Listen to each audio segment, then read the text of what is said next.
আসলে ফ্যামিলিতে জি থাকা মানে আল্লাহর পক্ষ থেকে একটা নিয়ামত, রহমত। কারণ আর ওয়াইফ অসুস্থ, আজিয়ে বাচ্চা যা আছে হানি সবগুলো আজি আনে দিছে।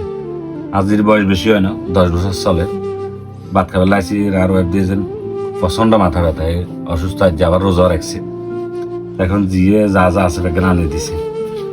তো এই আল্লাহ তাআলা হকগলের জি দে না, আল্লাহ যার প্রতি খুশি থাকে তারে বেশিরভাগ জি দে, নিয়ন হাদিসে আছে।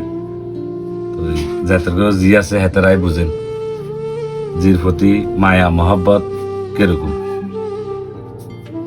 আসলে জি জিয়ে জি লোক কারোর কারোর তুলনা হয় না, কারণ জি হলো মায়ের জাত। সবাই আজি গেলে দোয়া করবেন, আল্লাহ জানে ধীরে সুস্থ রাখে। আজি ক্লাস 5 হয়, আবার 4 তুমি 5 উঠছে, ক্লাস 5 হয়। এদের জন্য আল্লাহ সুস্থ রাখে সব সময়। মা যদি অসুস্থ থাকে, ঘরে কাম কাজ জন ইতি মোটামুটি চালা যেতে পারে। আল্লাহ জিগের হায়াত দেখ।